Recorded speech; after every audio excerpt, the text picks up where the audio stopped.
Welcome to this video as part of the How To Snippets for Educators series with C Learning and Google Workspace for Education.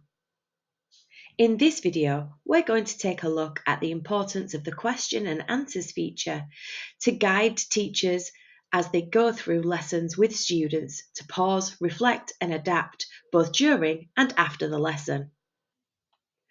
Under the Activities tab, we can turn on Q&A.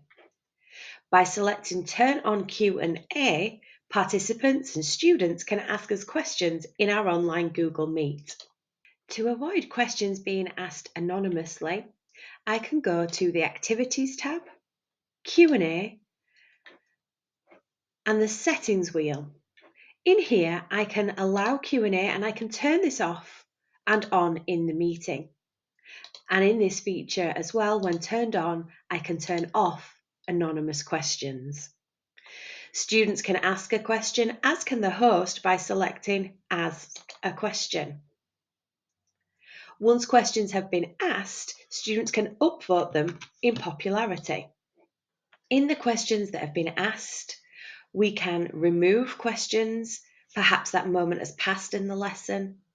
We can mark them as answered, and we can mark them as hidden, perhaps to come back to later. I'm going to remove this question. We've passed that moment in class and that's been removed now. It will be sent to me in the email report afterwards though, as part of the report of the question and answer feature.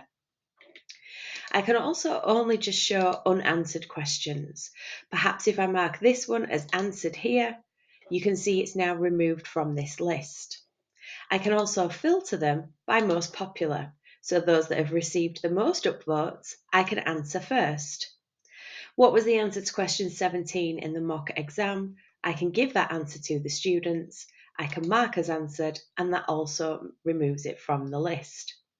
This question here, I've missed the start. Can you go back over a part of the lesson? And I can redirect my lesson based on the questions that the students have asked me in the Google Meet. Now that my Google Meet has finished, I'm sent my meeting data, which has the handy Google Sheets where I can open the questions that were asked during my Google Meet. Here in the report that's emailed after my Google Meet, I can see which questions were deleted by participants.